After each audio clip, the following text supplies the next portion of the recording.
It all started on a bright Saturday morning. I was sipping my coffee on the porch of my suburban mansion, enjoying the rare calm before the chaos. Little did I know, chaos had a name that day. Karen, the infamous HOA enthusiast, known in the neighborhood for her relentless, self-appointed law enforcement. Karen had always eyed my property like a hawk. My mailbox, a handcrafted vintage piece I inherited from my grandfather, was apparently too fancy for the neighborhood's uniform standards.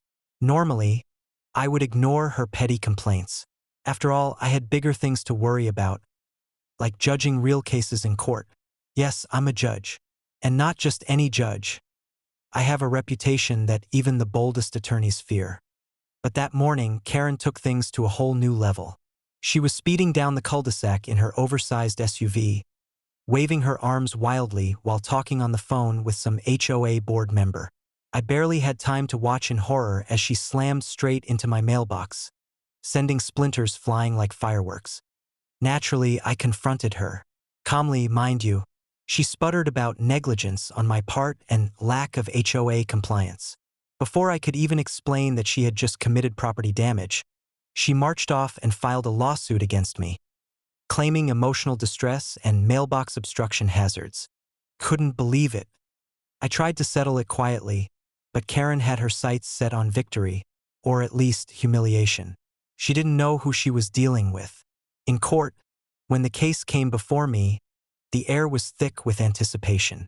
Her lawyer presented her evidence: photos of the wrecked mailbox, exaggerated claims of trauma, and even a neighbor's half-hearted testimony about my intimidating property. Then I spoke. Slowly, clearly. I detailed the incident, the laws surrounding property damage, and HOA regulations.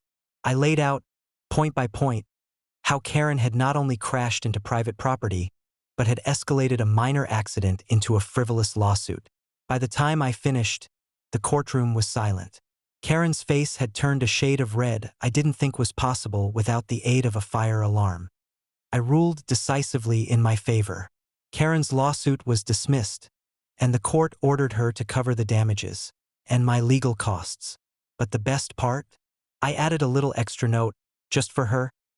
HOA members are not above the law, and reckless behavior has consequences, no matter how loudly you complain at neighborhood meetings. Word spread quickly in our quiet neighborhood.